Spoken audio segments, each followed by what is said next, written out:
I welcome friends here and on Facebook also, those who are watching, those who are going to watch to this 11th episode of Read with a Teacher. And gradually we are moving ahead in this journey of reading together. And as there is a proverb that reading takes you to the places. So that is truly happening here also. In this journey of reading, we are going to different places, and this time we are all set to go to the wild, basically. So a very interesting episode. It is going to be a little different from what we have been reading. So I welcome Monica ji on this program to discuss about a very different book which she has chosen, and I'll share the story that how she convinced me to read a different book which is not from the domain which I have been reading, that is the educational literature. So I welcome Monica ji, Chandan ji, all my friends who are here. So Monica ji, why shouldn't we start with the story that in fact I asked the first question from everyone, that what have been your journey of reading. But before that, I think this would be interesting to know for all of us that how we settled for this book, how you convinced me. I think you should tell to our viewers also that how it is different from the educational literature, or in fact, this is how I feel, but you don't feel. You feel that it's deeply connected. How it is so? Thank you, Murari sir. Thank you, Chandan sir. And thank you all the friends for this very precious opportunity to read a book with a teacher. Reading is my passion. And जब sir ने मुझसे कहा कि इस show पे आना है और कोई बात करनी है, तो मुझे जो बुक याद आई सबसे पहले वो ये थी, go into the wild. Sir बोले कि ये तो बिल्कुल भी हमारे कैसे हमारे एजुकेशन से कनेक्टेड है। मैं तो एजुकेशनल बुक्स पे ही जनरली बातचीत करता हूँ। तो पहले तो मैंने वो दिव्या वाला एग्जाम्पल दिया कि सर वो भी हुई थी, फिर नीरू मैम ने भी किया। ये सर को इस तरह से कन्विंस किया कि मुझे लगता है कि हमारे आसपास जो कुछ भी है वो सब एजुकेशन का ही पार्ट है। और कोई भी बुक्स हो, फिक्शन, नॉन फिक्शन, एजुकेशन से डायरेक्टली रिलेटेड या इनडायरेक्टली रिलेटेड, सब कुछ एजुकेशन का ही पार्ट है। सो मैं इसको एक ओवरआर्चिंग पैराडाइम की तरह देखती हूँ। सर को शायद ये बात ठीक लगी कि हम कैसे किसी भी चीज को एजुकेशन से एक्सक्लूड कर सकते हैं। कल भी हम एक सेशन में बात कर रहे थे कि क्या हम एजुकेटेड हैं। सो हमको लगा कि नहीं, अभी तो हमारी जर्नी चल रही है। There is no completion, there is nothing like being completely educated. Partially मान सकते हैं। सो ये जर्नी में सारे पर्सपेक्टिव्स आते हैं। दूसरा, मैंने सर को ये ऐसे कन्विंस किया कि हम हमेशा बात करते हैं that we should reach out to the students sitting on the last bench. जो क्लास में सबसे पीछे हैं वो छूटने नहीं चाहिए, and I totally agree with that. But मेरी एक सबमिशन ये भी है कि क्लास में जो आगे बैठे हैं, जो शायद एकेडमिकली आगे बैठे हैं लेकिन हो सकता है इमोशनली पीछे हो, उन्हें अपने इमोशंस से डील करना नहीं आता, तो क्या वो इक्वली इम्पोर्टेंट नहीं है? क्या उन्हें ये ट्रेनिंग देना, क्या उन्हें ये साथ साथ सिखाना कि वो अपने इमोशंस को कैसे मैनेज करें, क्या वो जरूरी नहीं है? जो बच्चे पीछे बैठे हैं, सो कॉल्ड हम कह रहे हैं पीछे बैठे हैं, हो सकता है वो इमोशनली बहुत स्ट्रांग हो, वो उनका जो एक इमोशनल क्वेश्चन है वो बहुत अच्छा हो, और वो लाइफ में बाद में ज्यादा सक्सेसफुल हो, बजाय उनके जो ढेर ढेर नंबर लाते हैं 10th और 12th में, लेकिन शायद बाद में उतना सक्सेसफुल नहीं हो पाते हैं। सो ये जो हम डिस्टिंक्शंस करते हैं, ये डिस्टिंक्शंस मुझे फेयर नहीं लगी, और सर शायद इस बात को एक्सेप्ट कर गए। या इट्स वेरी इंटरेस्टिंग। आपने दिव्या का जो है वो कोट किया कि उन्होंने इकिगाई पढ़ी थी, तो हम भी इसको पढ़ेंगे।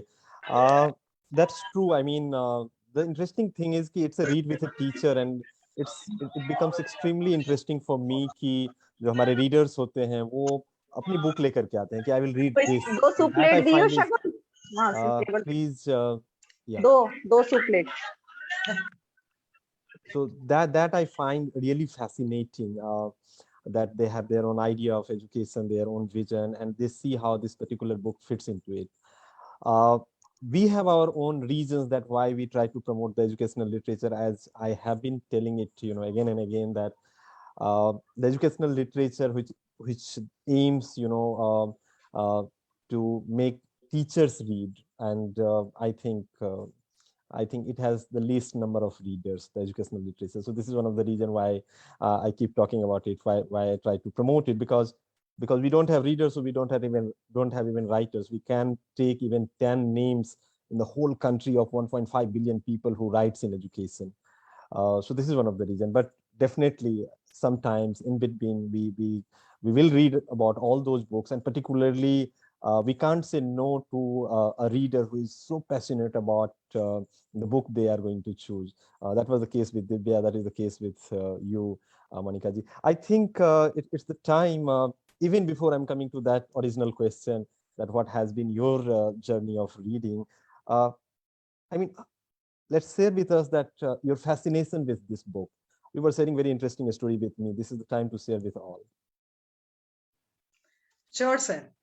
So the fascinating story behind this book is that I discovered it while I was in USA on my Fulbright journey. It just happened that, strangely, I was given standards 11 and 12 to co-teach with my partner teacher, Stina. Right. Now, this teacher is a PhD from Harvard and in literature. Wow. And she is just an amazing powerhouse of, knowledge and pedagogy too. It's not just like she knows her subject, she also knows how to teach it to her students. Yeah. So in one of her classes, I was very blessed because where I went in Massachusetts, generally it snows and you're snowed in 2 or 3 days of the trip. They told us that you will be snowed in and you will have to make do with it. Thankfully, when I went there, when my group went there, we were never snowed in. So we went to school around 10 times maybe, and we had the opportunity to interact with all the classes. And I saw her teaching this novel there. She, like I used to visit her class to learn, to co-teach with her. And she did this novel. And when she started this novel, as Sonalji mentioned, there is a movie on it. So she had a movie clip. She had that song playing, and then she gave this background information, and I was hooked. I mean, I was hooked because it has so many parallels with us. I think with everyone. We all, some or the other time, have gone on this journey of knowing who we are and what defines us and what limits us and how can we overcome that. Basically, a journey of self-realization. So when she started this novel, I was really hooked.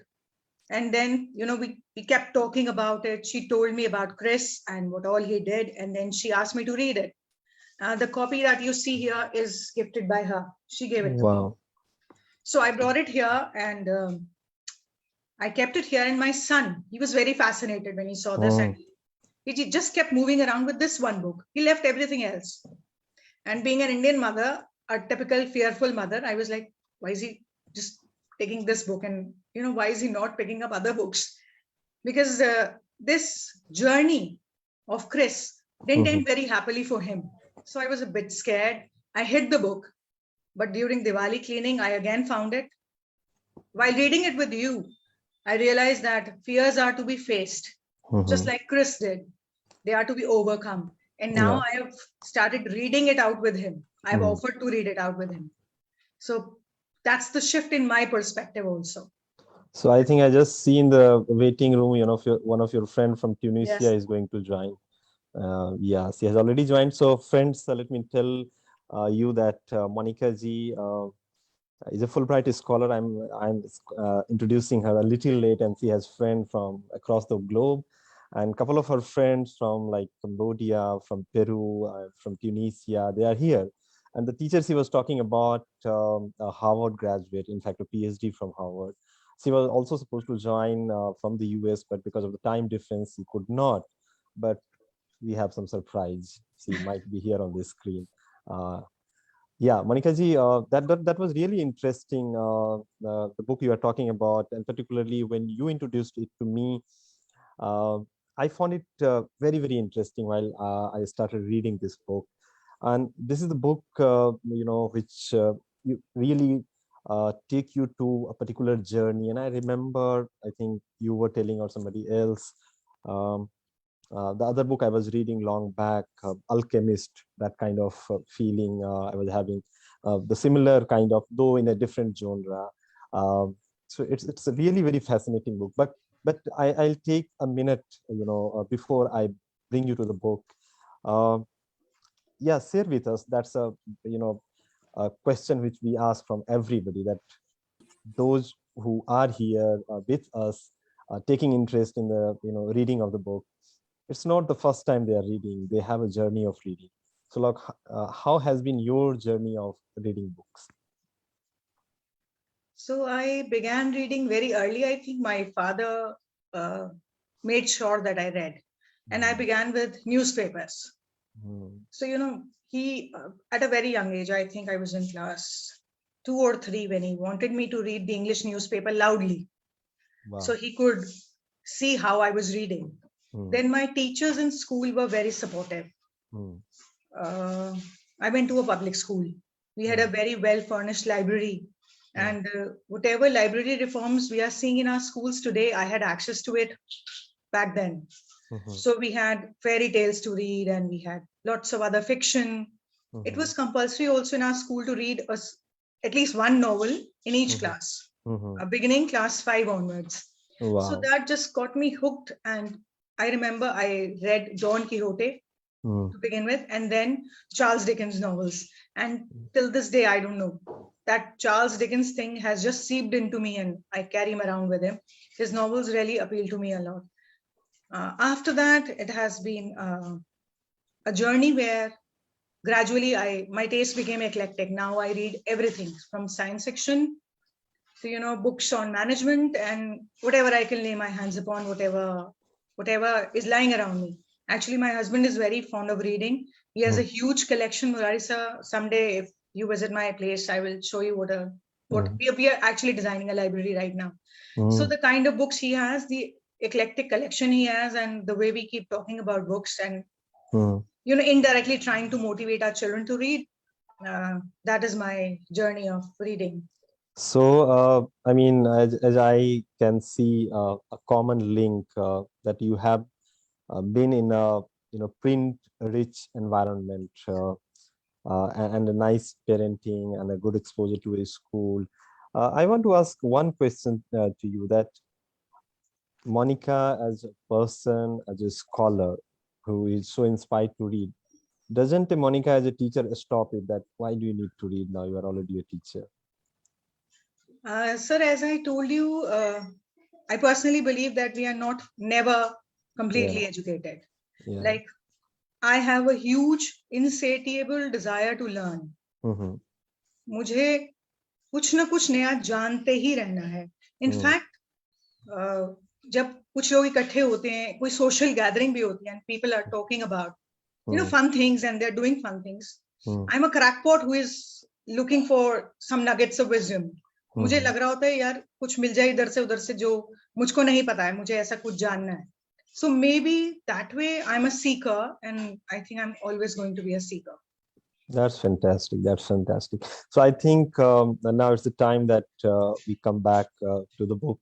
And Chandanji, wherever you feel like, you're always welcome to appropriate it, to read. So while I was reading, and why I was like so attached to this book, which you have chosen to read, and which you have convinced me to read, Into the Wild.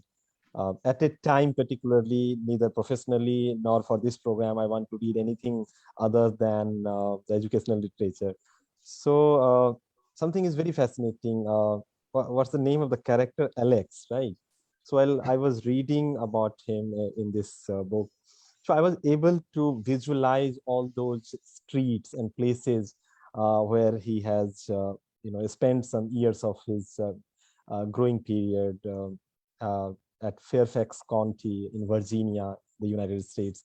Interestingly, in my Fulbright program, I was located there only at Fairfax County. So like when I was reading that, I was able to visualize all those places where Alex might have spent wonderful years of his life.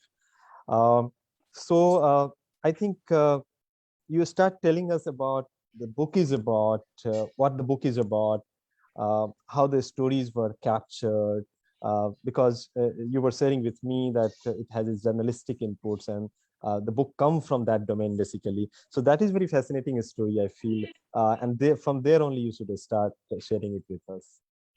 Thank you, Murari sir. Thanks once again. And all the friends who want to visit my library, you're most welcome. Just let me put it once in place, and then I will invite you all. So, beginning with the book, as I showed you the cover, this is the book. Jon Krakauer is a journalist, and he wrote this book because he was given an assignment of writing a 900-word story for the Outside magazine. So, but when he wrote this story, he felt really, connected with Chris McCandless. That's the name of the protagonist, and Right. he takes on a fictitious name when he leaves his house to go into the wild. He calls himself Alex the Supertramp. So now he writes this story in 9,000 words, and suddenly, the story is all over the media anyways, because this kid has been found dead in the wild, and everyone is really interested to know what happened. How is it that a brilliant student who was getting straight A's everywhere ends up dead in the wild alone without any help? So everyone was keen, and he wrote this for the Outside magazine. What happened was that the magazine's office was bombarded with mails. People were polarized. Some said he had a death wish. He was stupid. He was foolish that he went out like this. The others thought he was a hero. He was the ultimate American hero who dared to live his dream. Right. So they were inundated with mails, and because Jon had written about the boy, all the mails were forwarded to him. Now he felt very compelled to write the entire story of this boy lost in the wild while trying to find himself. He sort of identified with the boy because he too had the same issues the boy had. He had also grown up, idealistic. Second, he had issues with his father. Chris too had issues with his father. Both of them wanted to prove themselves. Both of them chose Alaska, the final frontier of the West, to go and live in the wild. Now, the author had tried to climb a mountain in extreme cold conditions. He did manage to do it, but that broke his hubris. He finally realized that dreaming, imagining is one thing, and actually doing it is another. And he says, I was rid of my foolhardy ways. But Right. I think even Alex was towards the end. He realized the truth, but probably it was too late for him because he couldn't come back. So this is in a brief nutshell, how this book was Yeah. written. So I think I just translate it a little in Hindi कि emery university में पढ़ने वाला एक ये intelligent लड़का था जो वहां से ग्रेजुएट होने के बाद बिना किसी को बताए निकल जाता है टू द वाइल्ड। कहाँ जाता है ये बाकी किसी को नहीं पता होता है, लेकिन जो जर्नलिस्ट है जो इन्वेस्टिगेट करता है उसके डेथ के बाद उसने हर चीज को डिस्कवर किया है, कहाँ कहाँ जाता है, किन किन लोगों से मिला, सबसे बातचीत करता है। और ये जो किताब है वो बेसिकली उस लड़के ने जो नोट्स छोड़े हुए हैं, जो फोटोग्राफ्स छोड़े हुए हैं, उन सबको इकट्ठा करके डेवलप किया गया है बाद में। And so the story is like his journey in that to unknown places, meeting unknown people, अपना सबसे फेवरेट कार को छोड़ देता है, पैसों को जला देता है। तो कैसे रोड पे कोई रहता है बिना किसी पैसे का। I remember when I was reading this कि हमारे यहाँ भी कभी कभी इस तरीके का न्यूज आता है that sometime people just turn to celibacy or they just renounce the world. Gujarat या कोई IIT का होता है and we celebrate it. So it's not like something we have not heard of, but the story is like very very different because that guy could not survive and he has left a lot of evidence on which the book got developed. तो मोनिका जी, अब मैं चाहता हूँ कि ये जो शानदार उसकी जर्नी है, you take us to that now. कैसे कैसे जाता है, कहाँ जाता है, एक एक कहानी बहुत कमाल की है। जैसे जो उसका इतना फेवरेट कार था उसको कैसे छोड़ देता है वो, वो आप हमारे साथ शेयर कीजिए जहाँ पे आपको लगता है you want to read a para, you can read as I told you कि because you have so much passion to read this book, so we have like changed the pattern. We are not like reading randomly one paragraph you are reading and another paragraph I am reading. So we are talking about the book, and wherever you want to bring the paragraph, you can read it. Sir कितनी बार thank you बोलना पड़ेगा आज मुझे अरे नहीं, thanks again. सो शुरू करते हैं इस जर्नी को, लेकिन उससे पहले मैं अपने सभी साथियों से रिक्वेस्ट करूंगी कि आज वो टीचर्स भी हैं, पेरेंट्स भी हैं, तो वो ऑब्जर्वर्स बने पहले तो इस पूरी जर्नी के, इसमें पार्टिसिपेंट्स बने, खुद से रिलेट करके देखें, अपने घर में बच्चों से रिलेट करें, अपने स्टूडेंट्स से रिलेट करें, और जो ये खलबली मचाएगी आपके पूरे दिल और दिमाग में वो मचने दीजिए। उससे शायद बहुत सारे रास्ते निकलेंगे, बहुत सारी समझ हमारी भी बनेगी। जैसे मैंने शुरू में कहा कि जो बच्चा लास्ट में है, बैक बेंचर है, वो बहुत इंपॉर्टेंट है, लेकिन क्लास के सारे बच्चे मेरे लिए इंपॉर्टेंट हैं, और मुझे लगता है हम सबके लिए हैं, क्योंकि आज के टाइम पे सिर्फ एकेडमिकली ब्रिलियंट होना काफी नहीं है, और भी स्किल्स हमें चाहिए। सबसे इंपॉर्टेंट अपनी इमोशनल रेगुलेशन, जो शायद जो ज्यादा एकेडमिकली इंक्लाइंड होते हैं या ज्यादा क्रिएटिव होते हैं, वो ज्यादा मिसफिट भी होते हैं। तो हमारा ये आज का प्रोटैगनिस्ट भी कुछ ऐसा ही है, with straight A's through school and university without any efforts. He's still a misfit. And he's a rebel without a cause. मुझे जेम्स डीन याद आ गए। He's a rebel without a cause because ऐसा कुछ नहीं है उनके आसपास कि उन्हें इस तरह की जर्नी पे जाना पड़े। क्यों गए वो? ऐसा क्या था उनके घर में? क्या कोई कमी थी, कोई तंगी थी? उनके स्कूल में उन्हें कोई परेशान किया जाता था? उनकी फैमिली में कोई इश्यूज थे? मतलब क्या है? तो मुझे ऐसा लगता है कि एक वंडरलस्ट हम सब में होती ही है, किसी में बहुत प्रोनाउंस्ड होती है। तो बचपन से ही क्रिस जो हैं वो बहुत ही एक्सट्रीम्स पे जीते हैं, उनका एक बैलेंस नहीं है, और उनकी लाइफ की जर्नी में उनकी बिलीफ सिस्टम बहुत स्ट्रांग है, बहुत स्ट्रांगली उनको इन्फ्लुएंस करता है। एक चीज और जो उनको इन्फ्लुएंस करती है, उनकी readings. He is an avid reader. मैंने अभी पीछे इसी बुक पे रिसर्च करते हुए सुना कि जब हम बहुत ज्यादा पढ़ते हैं, and it applies to me too, तो एक डिस्टिंक्शन होती है रियल वर्ल्ड में और इमेजिनेटिव वर्ल्ड में, वो ब्लर होनी शुरू हो जाती है। जो हम पढ़ रहे हैं ना बुक्स में, हम वो रियल वर्ल्ड में ढूंढने लगते हैं। हम एक्सपेक्ट करते हैं कि रियल वर्ल्ड में ऐसा ही होगा, और होता नहीं है।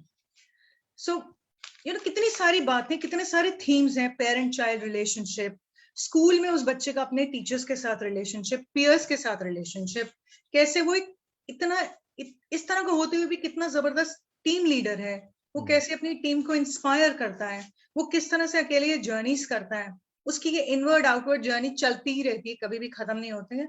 So let's see a few glimpses, but I will again request, please be observers and participants. Monica ji, I'll stop you for a minute. I think we are very lucky.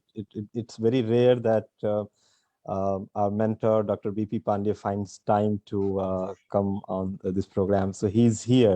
And I'll request Chandan ji ki sir ko jab bhi time mile, unka network allow kare, to we'll really like to listen few words from him whenever he feels Definitely. Murari, मैं अभी reception में हूँ, लेकिन मैं सुन रहा हूँ।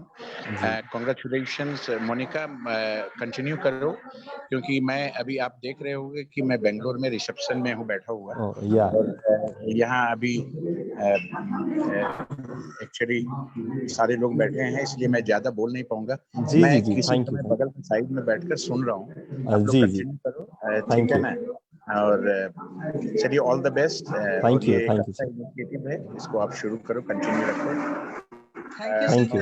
मैं जब देखा कि अभी कुछ ज्यादा नहीं है भीड़, तो मैं ज्वाइन कर लिया, लेकिन अब धीरे धीरे आ रहे हैं लोग सर, तो मैं शायद बीच में लीड कर पाऊंगा। ठीक है ना? कंटिन्यू करो Murari, continue. Okay, bye bye. Thank you. Okay, thank you sir, thank you so much. तो शुरू करें सर? जी। आपने बहुत इंटरेस्टिंगली इसको एक बैकग्राउंड दिया है। आई वांटेड कि कुछ सवाल जो और इसमें महत्वपूर्ण है कि जब कोई पढ़ाई करता है तो ये कॉन्स्टेंटली हम लोग आजकल जूझते रहते हैं, और हम एक नया उसको लेकर के आए हैं कि अपने बिजनेस ब्लास्टर प्रोग्राम में कि जॉब ढूंढना है, नहीं है, मतलब हमें देना है।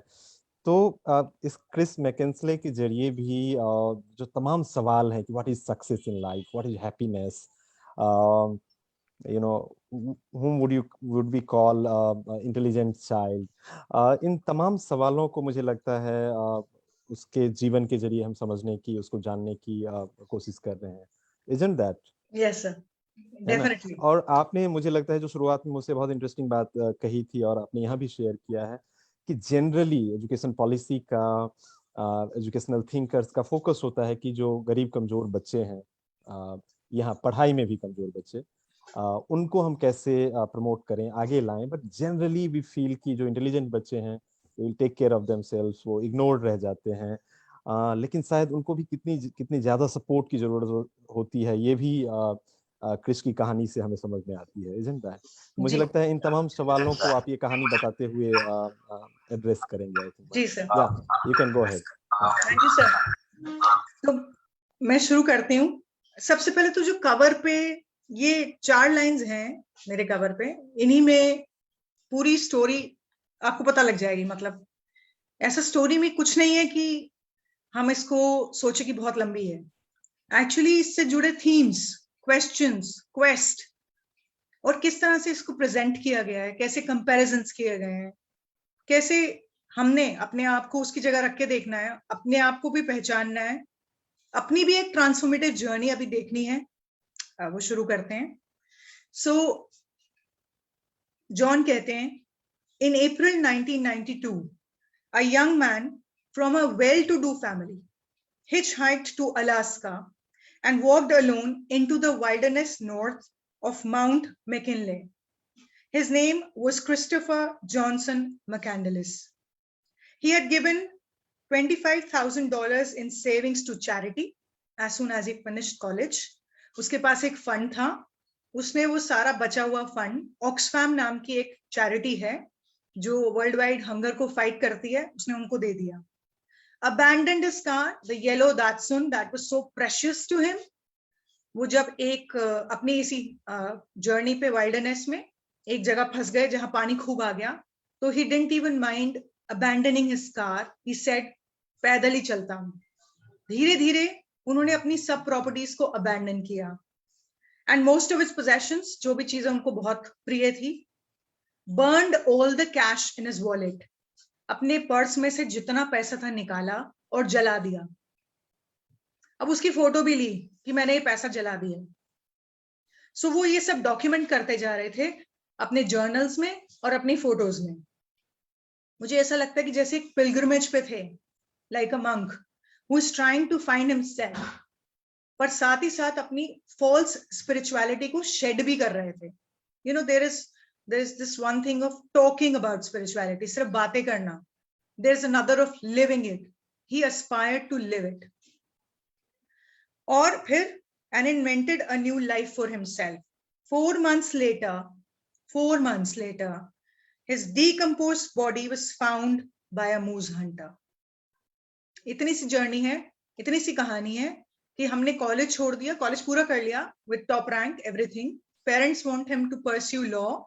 He refuses and tricks them into believing that he is safe and sound and he will do as they say, and just vanishes. Think of the parents whose child vanishes like this without a trace. He didn't have a phone. He refused to take his father's credit card. He burnt his money. He abandoned his car and he began to live like a monk. All through the journey, he hitchhikes. जहां भी जाते हैं, lift लेके जाते हैं. And he's so good looking in the sense that, you know, he looks like a well-read person who is out of college or, you know, who's groomed enough to have that sort of attention from people. अभी थोड़ा सा शुरू करते हैं from the book itself. जी. और अगर आपके पास books हैं तो great. Otherwise, just, you know, give me some time and patient hearing. Thank you, Chandan sir. And let's go through it. अभी सबसे पहले मैं आपको बताती हूँ उनके पेरेंट्स के बारे में. How well they lived. In spite of that, Chris had his own existential crisis. Now, parents शुरू से अमीर नहीं थे, बहुत मेहनत करके बहुत लो स्टैंडर्ड से उन्होंने अपने आप को इस लेवल पे उठाया था. They were literally living the American dream. So in truth, McCandless had been raised in the comfortable upper middle class environs of Annandale, Virginia. His father, Walt, is an eminent aerospace engineer who designed advanced radar systems for the space shuttle and other high-profile projects while in the employ of NASA and Hughes Aircraft in the 1960s and 70s. In 1978, Walt went into business for himself, launching a small but eventually prosperous consulting firm, User Systems Incorporated. His partner in the venture was Chris's mother, Billy. There were 8 children in the extended family, a younger sister, Corinne, with whom Chris was extremely close, and 6 half-brothers and sisters from Walt's first marriage. So they had an extremely comfortable house to live in, they had cars, they had all the luxuries, they had money. And yet, this boy strives to be different. एक और paragraph पढ़ती हूँ, थोड़ा मैं आगे पीछे होंगी book के पेजेस में because I'm trying to connect the story for you. Yeah, absolutely. So coming back to page 18, ये कैसे शुरू हुआ? This wanderlust, this striving, and how is he different from others? You could tell right away that Alex was intelligent. Westberg reflects draining his third drink. Westberg is somebody he met on the way while he was hitchhiking. He read a lot. And now मुझे डर लगने लगा, ज़्यादा नहीं पढ़ना चाहिए. Used a lot of big words. I think maybe part of what got him into trouble was that he did too much thinking. Sometimes he tried too hard to make sense of the world, to figure out why people were bad to each other so often. A couple of times, I tried to tell him it was a mistake to get too deep into that kind of stuff. But Alex got stuck on things. He always had to know the absolute right answer before he could go on to the next thing. Now, some people are like that. We cannot categorize people. सब अपनी तरह से होते हैं.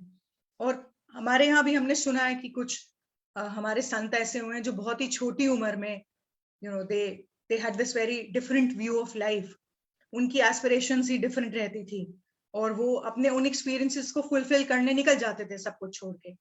महात्मा बुद्ध का example है हमारे सामने. अब यहाँ पे ये हठ धर्मी शायद मुझे ऐसा लगता है, ये डिफरेंट सोच शायद जन्म से ही होती है. बुक में ही मैंने पढ़ा है कि उनके जो नाना थे वो ऐसे थे. he was very close to the wild. उनके नाना, बहुत बड़ी फैमिली थी, वो जंगल में शिकार करने आने वाले लोगों की मदद करते थे. हालांकि बाद में वो पछताते भी थे कि मेरी वजह से जानवर मर गए, but that was his livelihood. So वो dilemma, being both ways, वो उधर से था.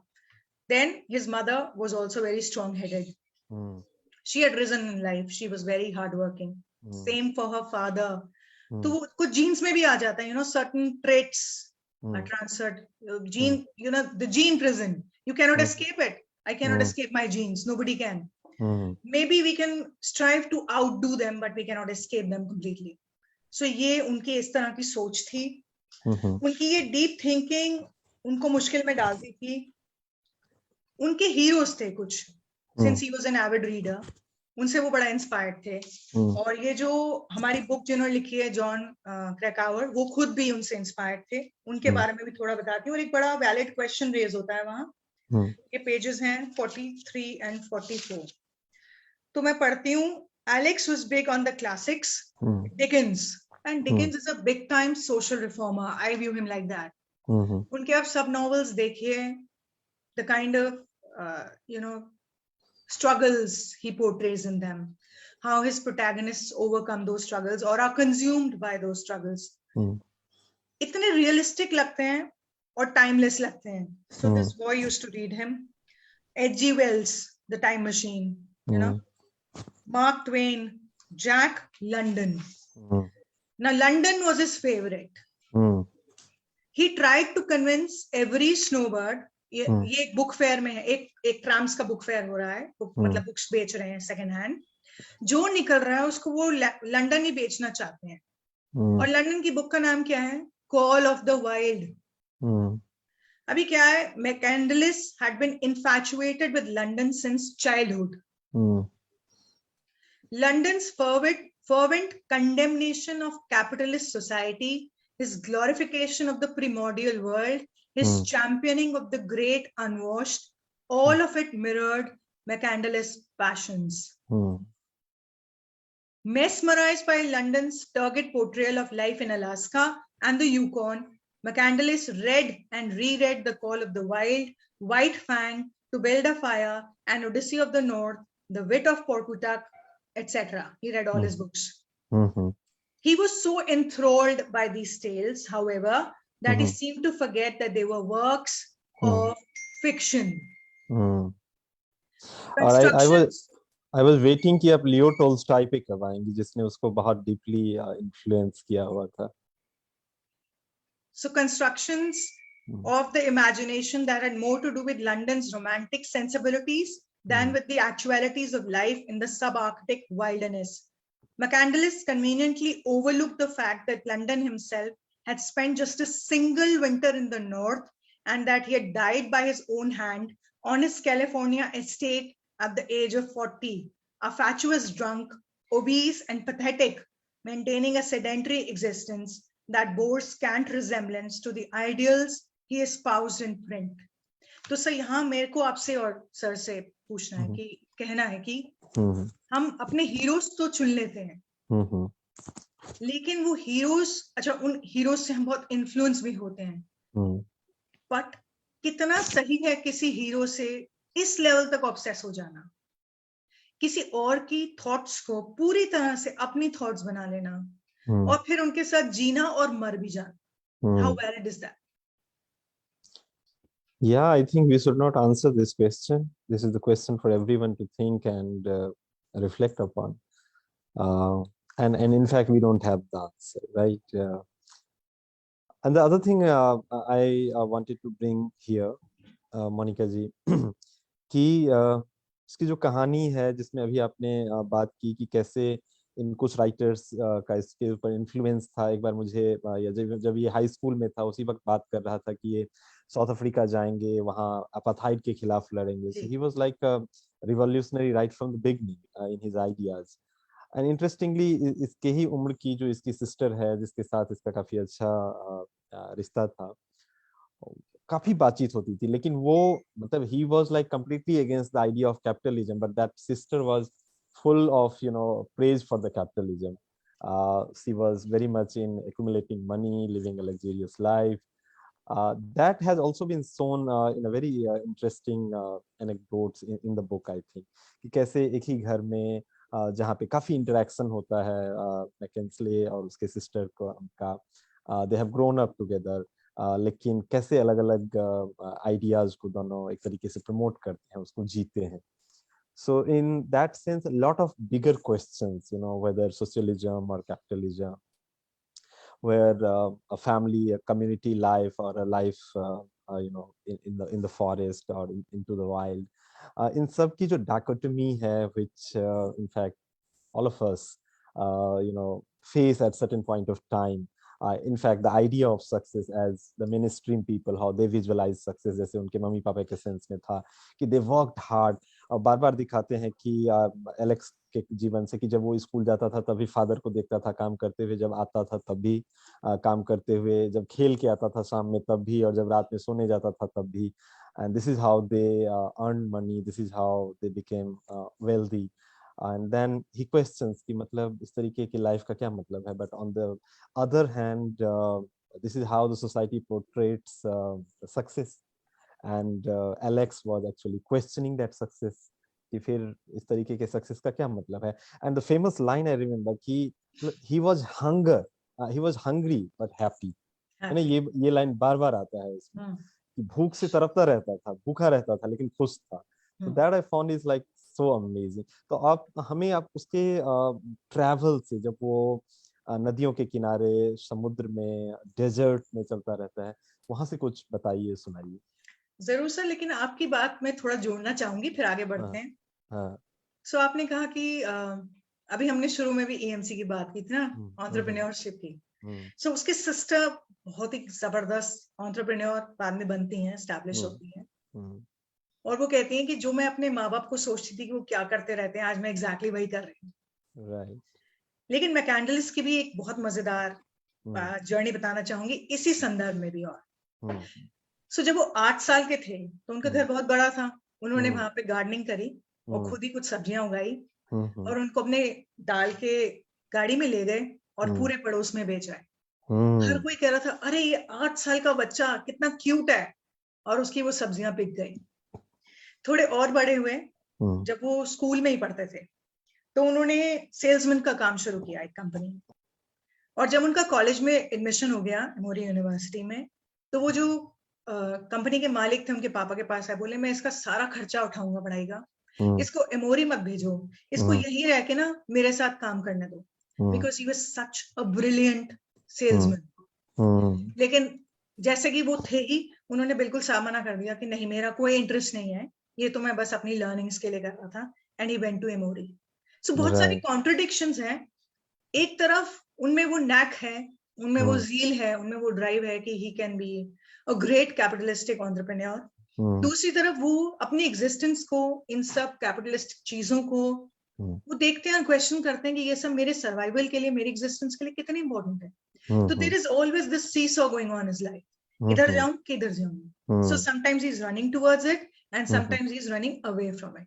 राइट। तो उन्होंने जब लॉ करने से मना किया तो उन्होंने अपने पेरेंट्स को बोला कि मैं तो जा रहा हूँ जर्नी पे और मैं वापस आऊंगा। And then he actually fooled them into believing कि ये अभी वापस सब कुछ वो करेगा जो हम चाहते हैं। And he just vanished. तभी उसने वो सब अपनी आइडेंटिफिकेशंस हटा दी और अपना एक झूठा नाम भी रखा। सो अब आगे बढ़ते हैं। आप चाहते हैं कि मैं उसकी जर्नी के बारे में कुछ हाँ, एक कहीं से आप उसके जर्नी के बारे में पढ़िए, because that is the real beauty of this book, the description of the journey. बहुत शानदार तरीके से लिखा गया है। हम लोग सर मुझको ना आपको एक चीज और बतानी है उसकी जर्नी पे जाने से पहले, बहुत कम शब्दों में कोशिश करूंगी कि जल्दी से कर दूं। एक, he was always wary of human connect। उनको कुछ इशू था, वो ज्यादा किसी के साथ अटैच नहीं होना चाहते थे। अपने पेरेंट्स को तो उन्होंने कहीं कहीं इडियट भी बोला है। अपनी सिस्टर के क्लोज थे, उससे अच्छे से बातचीत करते थे और उसी से बातचीत करते उन्होंने अपनी सिस्टर को बोला कि मेरे पेरेंट्स इडियट हैं, ये एक्सपेक्ट करते हैं कि मैं वो ये जो चाहेंगे मैं कर लूंगा। कहीं लिखा है कि वो कहते हैं, मैं उनके पापा कहते हैं कि वो तो सबकी सुन लेता था लेकिन करता अपनी मन की था। एक जगह उनके पेरेंट्स को ये रियलाइज होता है कि इसको डायरेक्टली बोल के कुछ नहीं होगा। And then how they start approaching him indirectly and mollycoddle him. तो पेरेंटिंग भी कैसे कैसे बच्चे के हिसाब से चेंज हो रही है, वो भी उसका भी यहाँ हमें मिलता है। सो मैकेंडलिस को जो इशू था ह्यूमन बीइंग से, वो पता नहीं क्या था। वो कहते हैं मैकेंडलिस uncomfortable with the request, dodge the question. We'll talk about it when I get back from Alaska, Ron. असल में उन्हें कोई मिले इस हिचहाइकिंग जर्नी में। वो बहुत ओल्ड थे, उनको ये बहुत अच्छा लगा because he resembled his dead son. उन्होंने उसको कहा कि क्या मैं तुमको गोद ले लूं, तुम छोड़ो ये क्या अलास्का वगैरह जाना है, मैं तुमको गोद ले लेता हूँ। And he was like नहीं thank you so much, मैं पहले अलास्का घूम के आऊंगा। He was basically trying to stop him from that arduous journey. Right. नहीं मैं तो जाऊंगा। और वो क्या बोलते हैं, बीच में से पढ़ती हूँ। McCandless was thrilled to be on his way north and he was relieved as well. Relieved that he had again evaded the impending threat of human intimacy, friendship, and all the messy emotional baggage that comes with it. He had fled the claustrophobic confines of his family. He had successfully kept Jan Burrs and Wayne Westerberg at arm's length, flitting out of their lives before anything was expected of him. And now he had slipped painlessly out of Ron Friends' life as well. All these people have been with him on this journey. ये hitchhiking में उनको मिलते रहे, उनको support किया, काम दिया, रहने की जगह दी, खाना दिया, सब तरह से उनको हेल्प किया। लेकिन वो किसी के साथ भी कनेक्ट नहीं हुए। उन्होंने सबको ये बोला कि मेरी तो जर्नी है and I have to keep going on. उनकी जर्नी देखते हैं थोड़ी सी।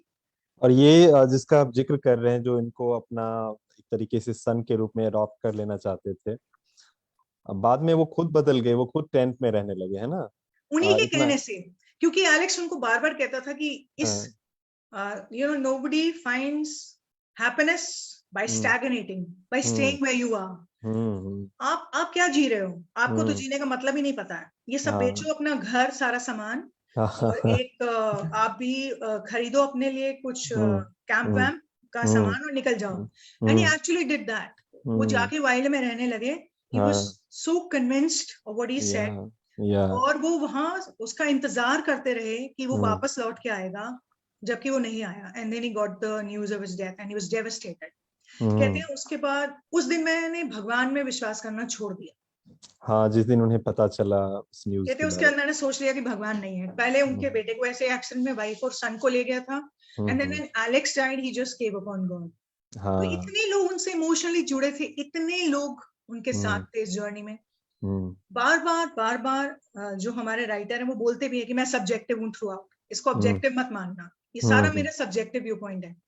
सो वो बोलते हैं कि मैं बार बार सोचता हूँ कि ऐसा इंसान जो भागता है ह्यूमन बीइंग से एक तरफ, और दूसरी तरफ सब उसको इतना पसंद करते हैं, सब उसको इतना चाहते हैं, सब उसको अपना they want to take him under their wings and groom him and help him. हर स्टेप पे वो उसे सपोर्ट कर रहे हैं.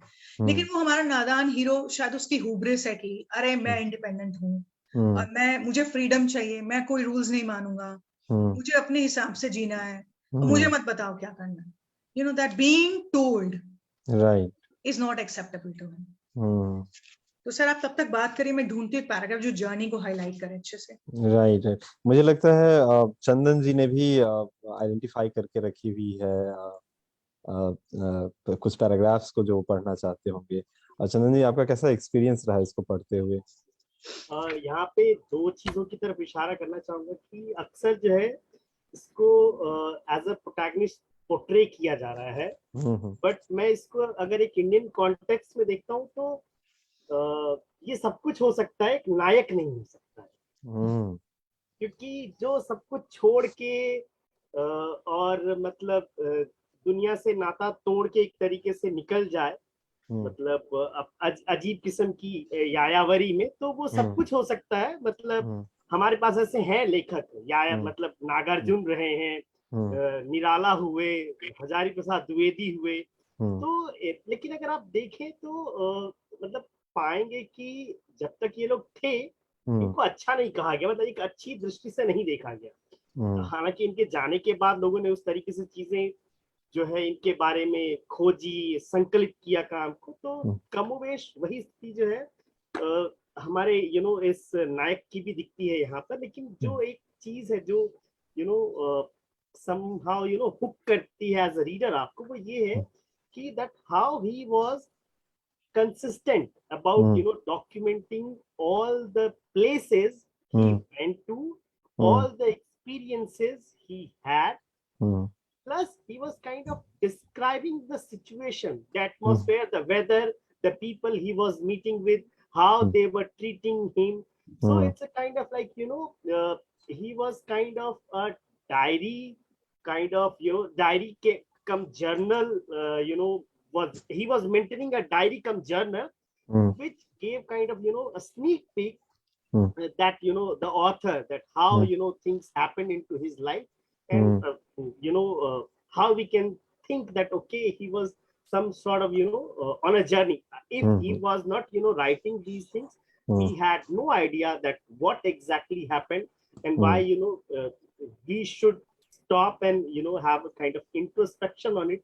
So I think Monica ma'am has found the yeah, and I think Monica ji, this is also the time कि जिसको हमने अभी तक रोक छुपा के रखा. आपने क्या बताया था अपने फ्रेंड का नाम जो यूएस कि स्कूल से आपको इस बुक से इंट्रोड्यूस करवाया था? सर उनका नाम स्टीना मेरी है. और तो उन्होंने आपको कुछ बहुत इंटरेस्टिंग एक वीडियो रिकॉर्ड करके भेजा है क्योंकि वो ज्वाइन नहीं कर पाई. तो इज दिस द टाइम हम उनको सुने वो क्या कह रही है? जरूर सुनते हैं सर. बस एक लास्ट पॉइंट ऐड करना चाहूंगी. ठीक है ठीक. और जब हम उनका वीडियो सुन लेंगे तो then I will share those adventurous passages.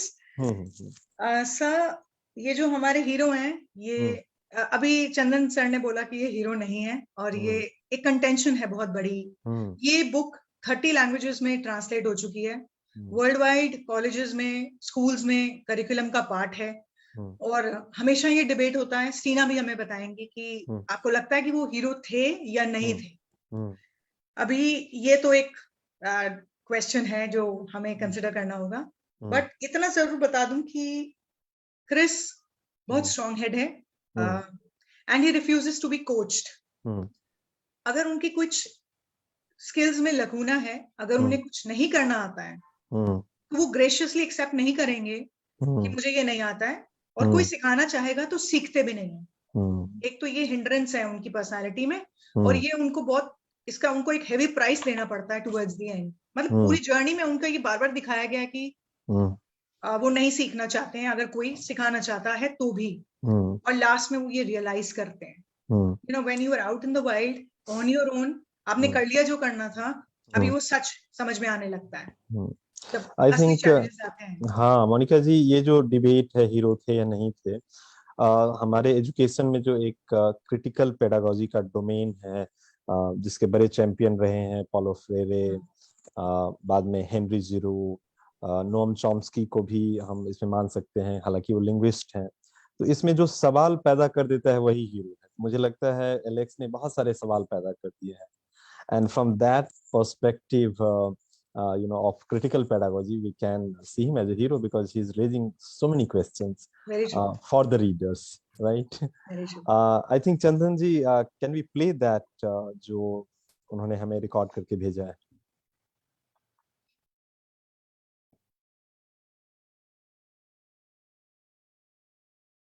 आप म्यूट पे हैं चंदन जी। I'm playing it. I'm playing it. Okay, that's perfect. Yeah, we are waiting to listen. How?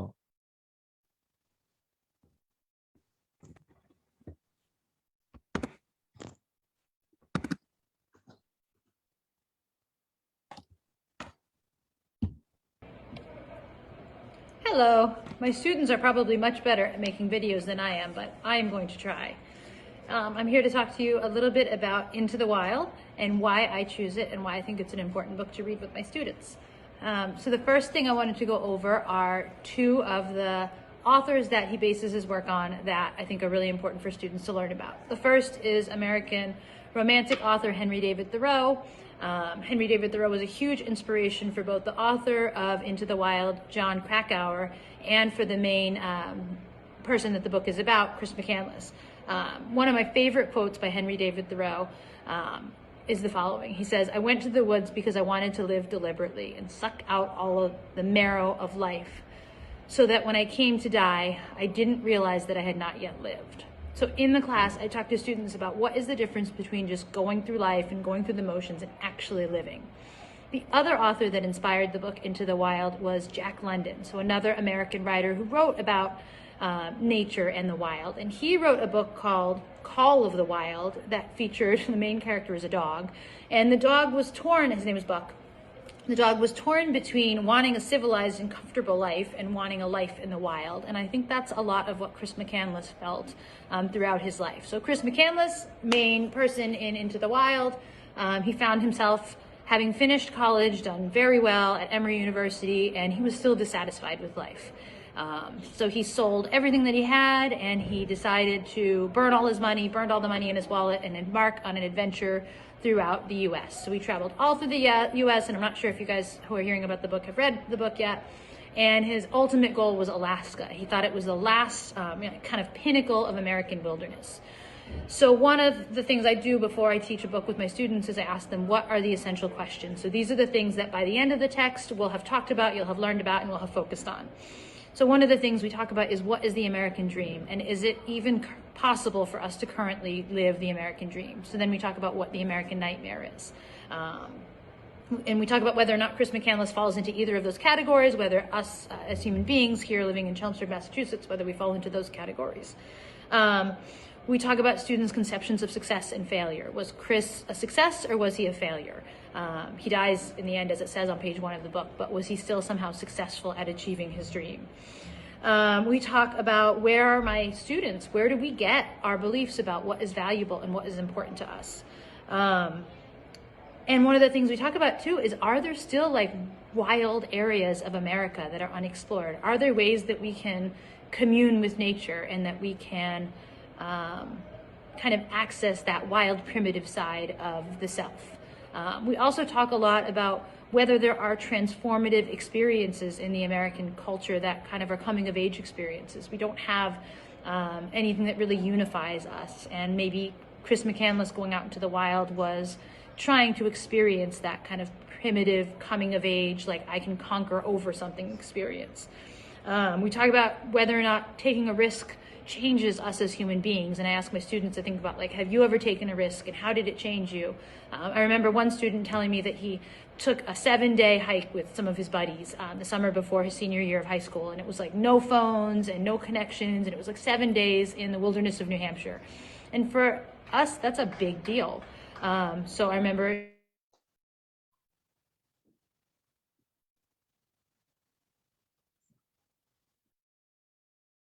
Is there any problem, Chandanji?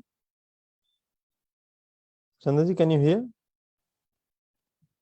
I think sir's network has some issue. Am I audible? Acha, sir's name. Am I audible, Monica ji? Yes, sir, you are audible, but Chandan sir.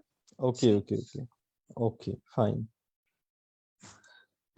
Yeah, so again, I mean, what we were talking about, she's highlighting the same issues, the kind of question this book raises, and she asks her students to talk about those questions, to think about those questions. Am I right, Monica ji? This is what she is trying to do. Monica ji, can you hear me? Yes, sir. Yeah. So as she was telling us, she was talking about the same things that we've been trying to talk about. And in fact, you know, as I told you earlier also, she's the one who started me on this book. Yeah. So I'm looking at the portions where, you know, he began this journey. There's so many passages I'm really unable to shortlist one and share with you. Seriously, his journey it's amazing, you know. Yeah. What he does. Ma'am. Sir.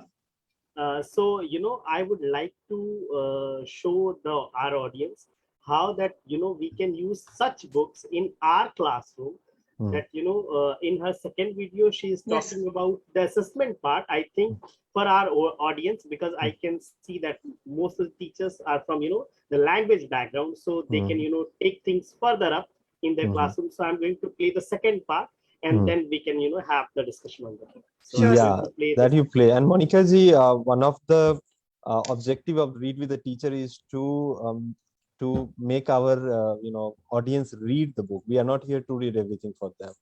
It's just to like inspire to read.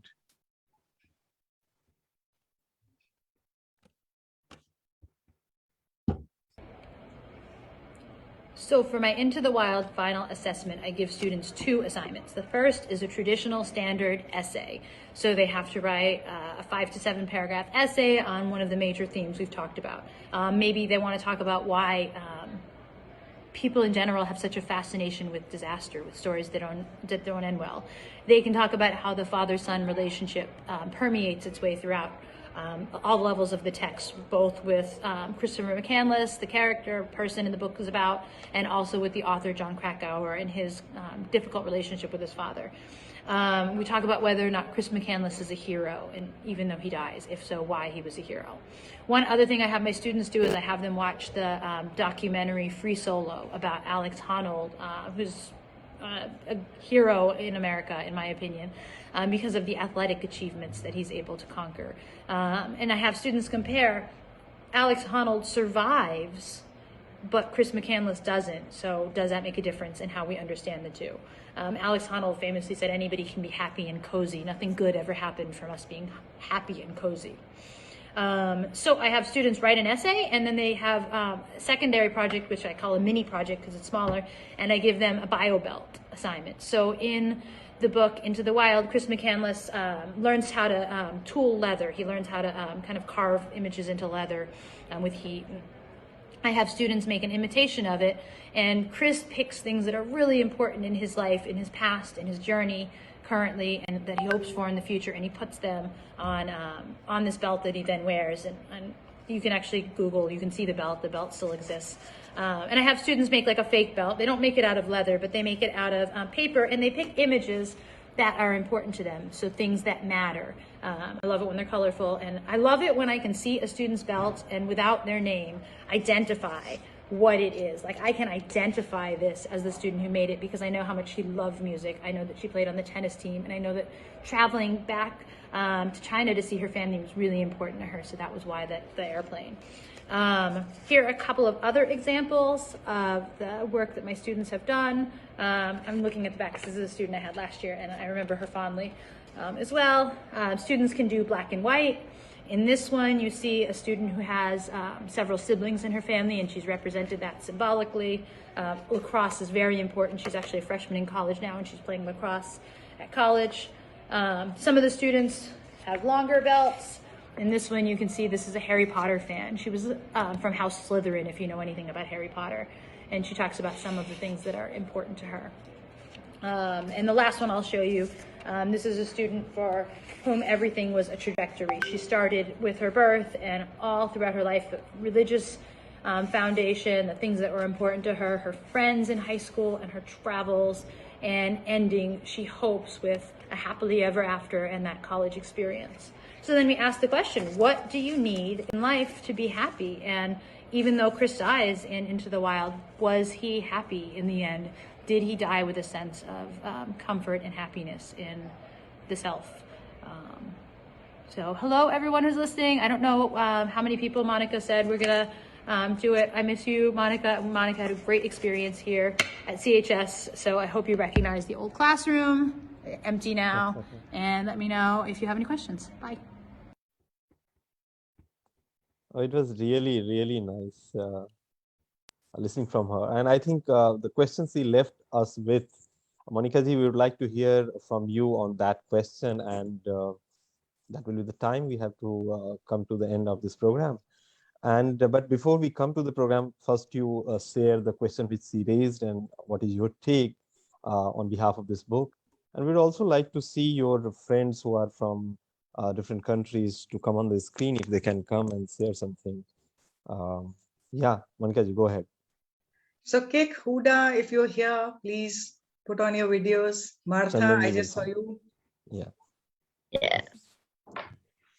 Good job, Monica. Hello, Kik. Thanks for Hi. joining. My pleasure. Thanks for inviting us to join.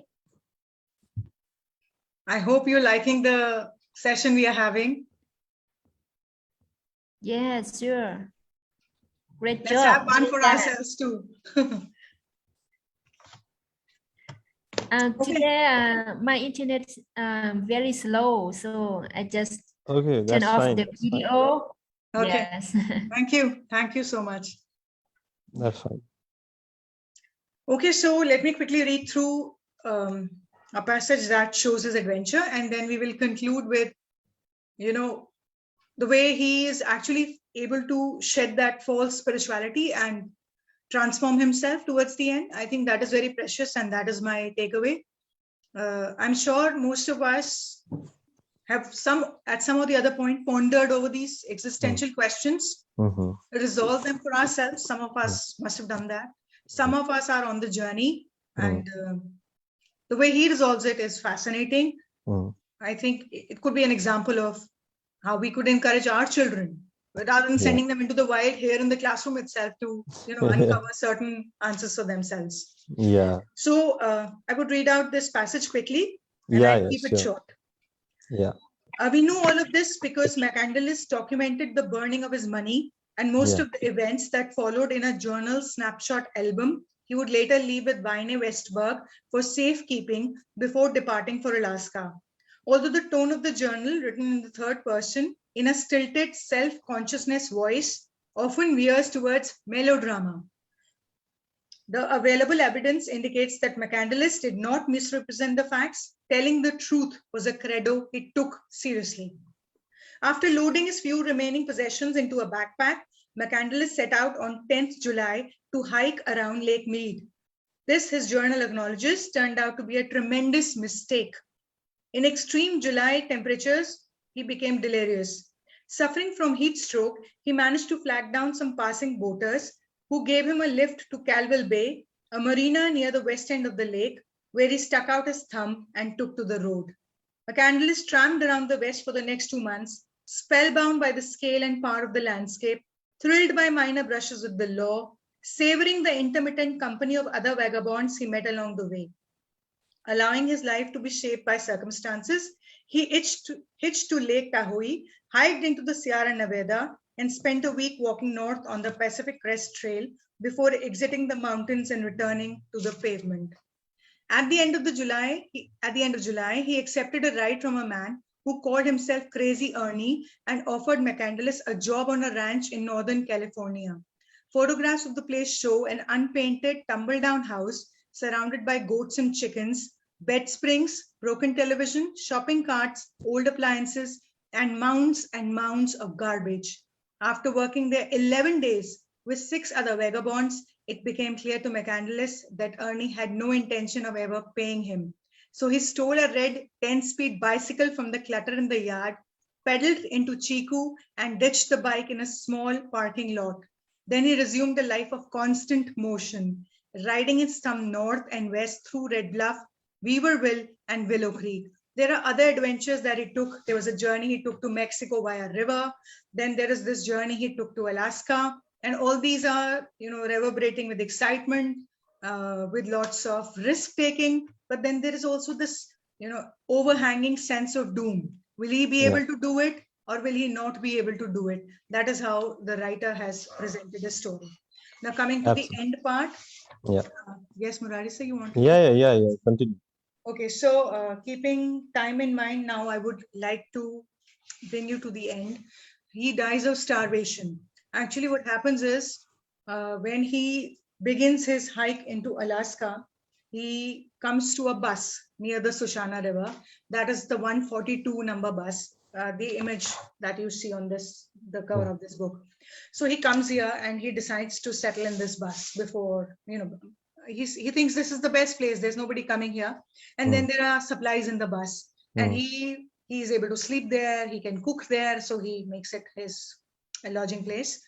2 months into his journey, he's done. He has killed wild animals. He has eaten them.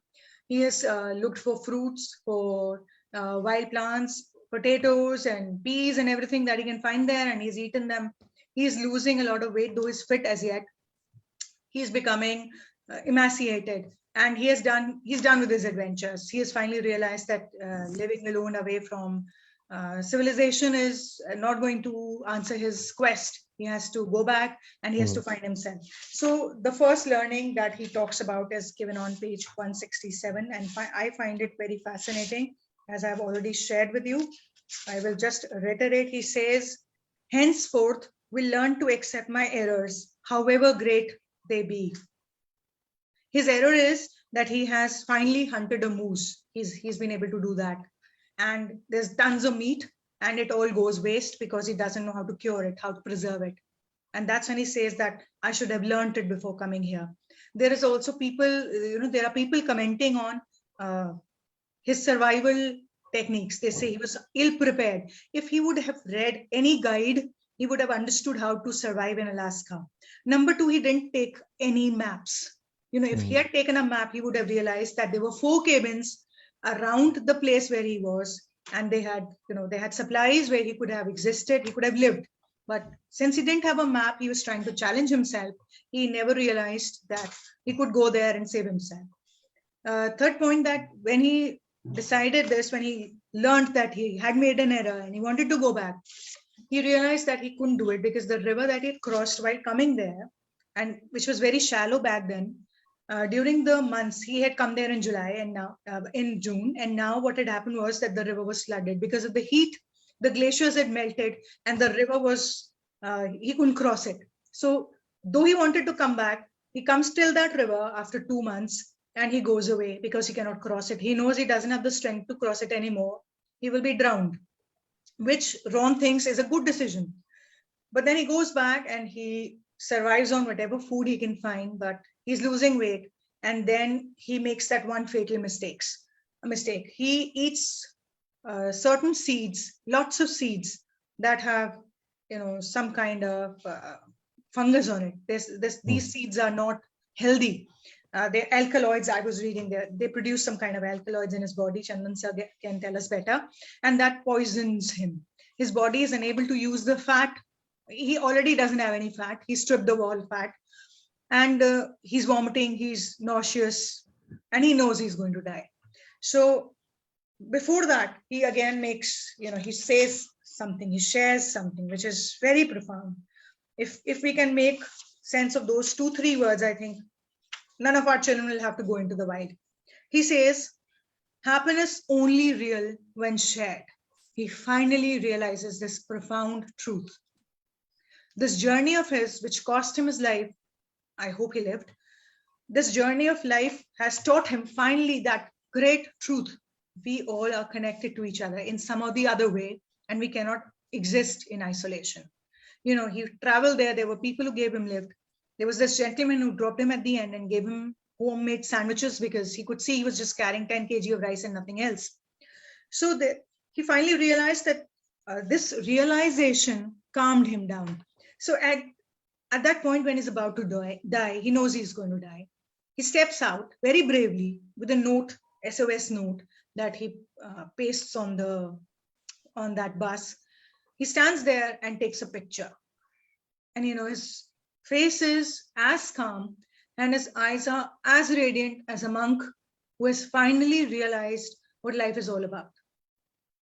So when Chandan Sir says probably he's not a hero, I would say that he is a hero for me, because in death, he found himself. He was content. Maybe his journey was complete. Maybe that is how it was meant to be. But then at the end, he owed it all up. He learned his lessons and he very bravely actually went into the wild. If I could conclude it like that. Thank you so much. Thank you so much. So beautifully, with all the emotions of that climax, you brought these texts to us. So thank you so much. And in the end, actually, I would also like to read a para from this book only. And I think it's Henry David Thoreau who has written this in this book only. No man ever followed his genius till it misled him, though the result were bodily weakness. Yet perhaps no one can say that the consequences were to be regretted, for these were a life in conformity to higher principles. If the day and the night are such that you greet them with joy, and life emits a fragrance like flowers, and sweet-scented herbs is more elastic, more starry, more immortal, that is your success. All nature is your congratulation, and you have cause momentarily to bless yourself. The greatest gains and values are farthest from being appreciated. I repeat this line. The greatest gains and values are farthest from being appreciated. We easily come to doubt if they exist. We soon forget them. They are the highest reality. The true harvest of my daily life is somewhat as intangible and indescribable as the tints of morning or evening. It is a little stardust caught, a segment of the rainbow which I have clutched. So I found this amazingly beautiful, what this book gives to us, what all kind of questions it raises. And definitely for the educators, for the teachers, it brings us to a lot of questions about success, about life, a lot of dichotomy which exists that we learn to deal with while reading it. And in fact, I would also like to comment upon the craft of the writing, that is so amazing. In educational domain, we'll say it a kind of ethnographic writing, where the writer is going into the field, he's immersed into the field, talking to the people, and just putting it the way people say it. He's not like analyzing and bringing the other version. So you read different version, how people see that guy. So this is the ethnographic writing, the example of ethnographic writing. So one of the best book to read, and I would like to really thank Monica ji for introducing me to this book. Otherwise, I could not have read this. So thank you very much, Monica ji. Thank you, Chandan ji, Sonali ma'am, and everyone who is there. Yes. Yeah. Waiting. So, as Monica ma'am just mentioned that he died of starvation. So not the last word in this book, but in his journal, he wrote 2 words. Okay. Beautiful blueberries. So beautiful blueberries. Oh. So And sir, that those were the two words he wrote Yeah. in his journal. Yeah. That's the yeah. last two words. So it kind of summarized that how starving he was at that moment, that he could have think nothing but the movie. So Yeah. Monica ji, you wanted to say something? Last words? yes, Murari sir. If you would allow, there is these last lines that I would Yeah. like to You are not the Mackenzie. So McCandless penned a brief adios. Yeah. I have had a happy life and thank the Lord. Goodbye and may God bless all. Then he crawled into the sleeping bag his mother had sewn for him and slipped into unconsciousness. He probably died on August 18, 12 days after he had walked into the wild. 19 days before 6 Alaskans would happen across the bus and discover his body inside. One of his last acts was to take a picture of himself standing near the bus under the high Alaska sky, one hand holding his final note towards the camera lens, the other raised in a brave, beatific farewell. His face is horribly emaciated, almost skeletal. But if he pitied himself in those last difficult hours, because he was so young, because he was alone, because his body had betrayed him, and his will had let him down, it's not apparent from the photograph. He's smiling in the picture, and there is no mistaking the look in his eyes. Chris McCandless was at peace, serene as a monk gone to God. So he says, thank you and God bless you.